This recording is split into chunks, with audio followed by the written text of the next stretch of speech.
30 years in war zones around the world, and I have to say we have never come across anything like this before. It is that bad. So what are we trying to do, and how far have we got along this path? We know from media input, which are very brave, that around 50,000 pregnant women are in Gaza. It may be more than that, maybe less, we just don't know. But what we do know is that if you are pregnant in any country in the world, there is a risk to your life and the life of your child, which varies with the medical care that is available to you in pregnancy, during delivery, and immediately after birth. Now, there are also, within the pregnant population, high-risk cases, approximately in, say, Scotland, around 15%.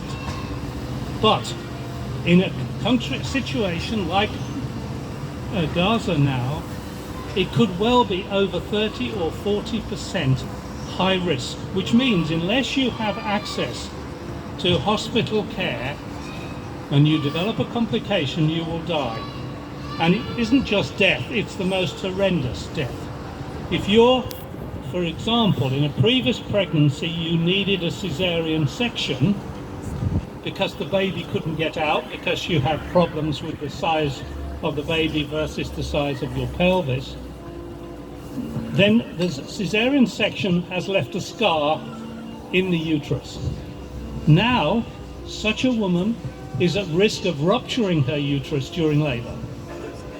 And that is, and I can tell you from experience, mostly in West Africa, where we also work, that is dreadful. And so is obstructed labour. And then you've got bleeding. Sometimes the placenta is in the way of getting the baby out during delivery. If you don't have a cesarean section, you bleed to death.